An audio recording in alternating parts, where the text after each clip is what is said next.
Am I the a-hole for still getting on a flight home when my two young co-workers I was traveling with weren't at the airport yet and were obviously going to miss it? Plus updates. Original post. This past week, I was presented with an industry award in Nashville that an agency partner nominated me for. I am a director at my company. My company decided to send two junior-level employees to the event as well because they thought it would be a good experience for them. A specialist who has been with us a little over a year, 25 female fresh out of college, and a summer intern, 21 female, a rising senior. They are not on my team, report up through a separate VP, and I have very limited or no interaction with them in daily work life. They were very excited to be going. This was going to be the specialist's first time on a plane, with lots of Teams chats asking what to wear, etc. We were flying in Thursday morning and leaving Friday evening, so it was a very short trip, but I tried to help share info about the event, types of attendees, awards reception or presentation Thursday night with a country western theme. Then I was speaking on a panel Friday morning. There's so much I could say, but I'll try to highlight key points. The specialist barely made the Thursday morning flight because she doesn't have a real ID and had to do extra screening. She had no idea what a real ID was or the basic rules of flying, liquid restrictions, etc. She was very upset they made her throw away some of her skincare that was over 3 ounces. Thursday night's event was a country western theme, and while a majority of people there were business casual, the intern showed up in a bandana tube top, micro skirt, cowboy boots, and a cowboy hat. I pulled her aside and asked if she wanted to run upstairs and change since it was still a business event, but she said she was fine and thought she looked cute and on theme. After the ceremony, I invited them to join me with some colleagues I knew from other companies in the hotel bar, but they told me they wanted to check out Broadway. I made a face and said this would be a good networking opportunity. They made "come on mom" jokes, so I told them to be safe and reminded them of the time and location of the first session the next day. I texted them around 11 p.m. that I hoped they got back safe. No response. Went to bed, texted them the next morning offering to meet for coffee before the morning sessions. No response. No idea if they actually attended any sessions or saw my panel, but I did find them in the hotel lobby afterward looking incredibly hungover. We had about 2 hours after the event ended before we needed to go to the airport, so I invited them to a late lunch with our agency partners. They declined because they wanted to go to the Country Music Hall of Fame. Again, I made a face and said I didn't know if they'd have time and thought it would be a good opportunity for them to spend time with our agency. They acted like I was the wet blanket, so I told them I was leaving for the airport from the hotel at 4 p.m. sharp and to meet me in the lobby so we could share a lift. I texted them at 3:45 p.m. that the lift was arriving in 15 minutes. No response. Texted them that the lift had arrived and I was leaving for the airport. No response. Texted them when I got to the airport and told them the security line was long, neither had pre-check. No response. Texted them when I got to the gate to please give me some sign of life. The intern sent a very short response about 10 minutes later. In lift, there's traffic. Nothing else. Texted them that the flight was starting to board. No response. Texted them when I was in my seat that boarding was about to end. No response. Doors closed. They didn't make it. I put my phone in airplane mode. Landed a couple of hours later to a barrage of texts from them. They were stranded in Nashville, didn't know what to do, how to rebook, who to call for help, etc. I also had an angry voicemail from the specialist's mom saying I abandoned her daughter in Nashville, that she had never flown before and had anxiety, that she was having a panic attack at the airport and needed medical attention, and that she could be human trafficked. I called the specialist and intern back. Both phones rang but neither picked up. Texted to see if they were able to rebook. No response. Forwarded them an email with our business travel info and after-hours contact and texted them that I sent the email. No response. Texted an hour or so later to see if they were okay. No response. Did not call the mom back. I also had a text from their director. Don't know her well, just started with the company a couple of weeks ago, asking what was going on. I sent her a brief overview and screenshots of all my unanswered texts to them from earlier in the day. along with a transcript of the voicemail I got from the mom. She acknowledged my response, but there was no further dialogue. Now I get an invite for a Monday morning meeting from that director with their VP and our C-suite leader. My VP is on PTO. I feel like these are adults. I was communicative, and I'm ultimately not responsible for their decisions. But you tell me, am I the a-hole here? Now for the top comments before reading the updates. They seem to have mistaken a business trip for a vacation. Also, they acted irresponsibly regarding time, dressing, and networking opportunities. None of this is your fault. You are not their mother. You treated them like the adults they are. The fact that they didn't act like adults is not on you, not the a-hole. After their behavior on this trip, I'll be surprised if they ever get a chance to go on another company-funded trip, let alone still have a job. And it's not like OP didn't do her duty in that she tried to communicate their obligations. But if she's being ignored at every turn, I can see where the company would see sending them anywhere else as a waste of company resources. Did they do anything work-related? I'd sack them. When we arrived on Thursday, they did attend the opening keynote speaker and a couple of breakout sessions. It just started to go downhill at the award ceremony reception. I think that OP went incredibly above and beyond here, considering that it was a work event she was receiving an award at, so to have these junior idiots causing any type of fuss was really an unnecessary hassle for her, when it should have been a personal celebration. Okay, thank you so much for saying this, because I took it out of my main post since it was so long already, but I made a short acceptance speech after getting the award. I worked really hard on it and practiced a lot. It was only about 90 seconds, but I asked the specialist and intern to film it for me because I wanted to share it with my team members who helped me with it. I left my phone with them and everything, but they forgot, and that kind of upset me. It's obviously not the end of the world, but like, come on. So they even failed at the only job you gave them with explicit instructions: film my speech, official speech at official event. Definitely worth including in your bullet points. Now for the first update. Here's my update after my meeting this morning. If there is a better place or way to post it that won't get me in Reddit jail, let me know. Meeting over. Chief Marketing Officer didn't join. It was the other VP and director, plus the internship coordinator who is in HR. The VP asked all the questions. It was over Teams, on camera, recorded, and almost comically formal, like I was being deposed or something. During the meeting, I was asked to recap what happened, starting from when we arrived. I was prepared and had all my key points. I kept it factual about my actions, with no speculation on their actions. I shared my phone screen live, went through the text messages with timestamps, and played the voicemail from the specialist's mom. I was asked if I had requested or encouraged the specialist to put any expenses on her purchasing card. This question took me by surprise. I said I didn't even ask or consider that she had a P card. And besides the lift from the airport to the hotel, which I scheduled and paid for, I was never outside the hotel or official conference activities with either the specialist or intern. That would have required any sort of payment.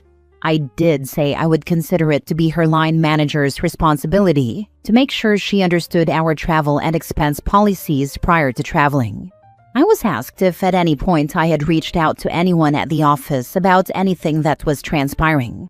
I said no, I certainly intended to when I returned, but we are talking about everything that happened within a roughly 32-hour window, all while I was trying to focus on what I was sent there to do: participate as a panel member at the conference, attend other presentations, take advantage of face-to-face time with our agency, and accept my award. I said I felt it was reasonable to believe any other attendees would have expectations for participation and outcomes set by their leadership team, especially when coming from another department where I wouldn't be knowledgeable about their goals and objectives. Similarly, if there were different expectations of me based on other company attendees, I would expect that to be clearly communicated in advance. I was not asked if I thought the intern and/or specialist should receive any sort of reprimand, and I didn't feel comfortable trying to interject something like that based on the flow of conversation. I'm under the impression that they're meeting with the specialist and intern separately, but my meeting was first. After the meeting, I debriefed with a trusted colleague who shared the following from Friday water cooler chats. I definitely offended the intern by pulling her aside about her outfit. She posted it to Snapchat with a caption about it, and some other interns and employees saw it. I'm dying to know what exactly it said, but my coworker said everyone who did see it agreed it was inappropriate for a work event. Allegedly, the specialist's mom had once called the previous director, who left, and the director in the meeting today replaced him, about the specialist's working hours. It is known that several months ago, the specialist was pulled off a high-profile project team. Apparently, when she was asked to put in some evening and weekend hours to meet a deadline, her mom called the director and complained. I don't know if I believe this to be true, but the mom stepping in could be a pattern. What I'm hoping helps validate my testimony is that separately on Friday, one of my agency partners I was with emailed my CMO about a conversation we had after the ceremony on Thursday evening with some ideas he had. Typical agency salesy stuff, but he also unknowingly corroborated my alibi on Thursday night. So, that's where we're at. Last night, I had convinced myself this all would result in me receiving a big apology or acknowledgement of wrongdoing, and that I shouldn't have had to deal with this, etc. But I didn't, which makes me feel this is still a bit unresolved. I did send all my notes to my VP on Sunday, but his PTO is medical related and I know he's not able to really check in, so I'm just keeping my head down until I hear anything else. Second update. This will be my final update. It's probably not going to be as juicy as you want it to be, but hopefully it provides some level of closure to this whole thing. This post will still be long because I generally have a problem with brevity, and I have big feelings about this whole experience. Here are the things I want to say. I bolded the topics so you can choose what interests you. Was I actually doxxed? Yes. While I received many incorrect guesses at my true identity, there were a couple that were correct. And holy crap, is that scary. I don't know what compels a person to go to such lengths to try and figure out who a random internet poster is, but maybe don't spend your time doing that. Unless it's someone threatening to a school or bomb a concert venue, of course, take those despicable monsters all the way down. But I'm just an elder millennial trying to navigate imposter syndrome in corporate America, pay my bills, and generally be a good person. So one day I can hopefully retire and rescue a borderline concerning number of geriatric Pomeranians. Very unworthy of your CIA caliber sleuthing. Please, make friendship bracelets or try diamond painting as a relaxing hobby instead. Or join the actual CIA and take down would-be school shooters and concert venue bombers. Has anyone from my job seen my post? Yes, in some form. More than one person, in fact. Perhaps naively, this was something I never even considered would happen. It's Reddit. It's anonymous, and everything is cycled through in about 24 hours, right? But as soon as the reaction videos started coming across my For You page, a People magazine, web article, and all the other ways, this thing took on a life of its own. Not gonna lie, had pretty severe panic about this. Like, wow, I handled the situation as best I could and came out relatively unscathed. But me seeking validation from internet strangers will be what takes me out in the end. So far, I have not been reprimanded over it, but I accept whatever comes of it.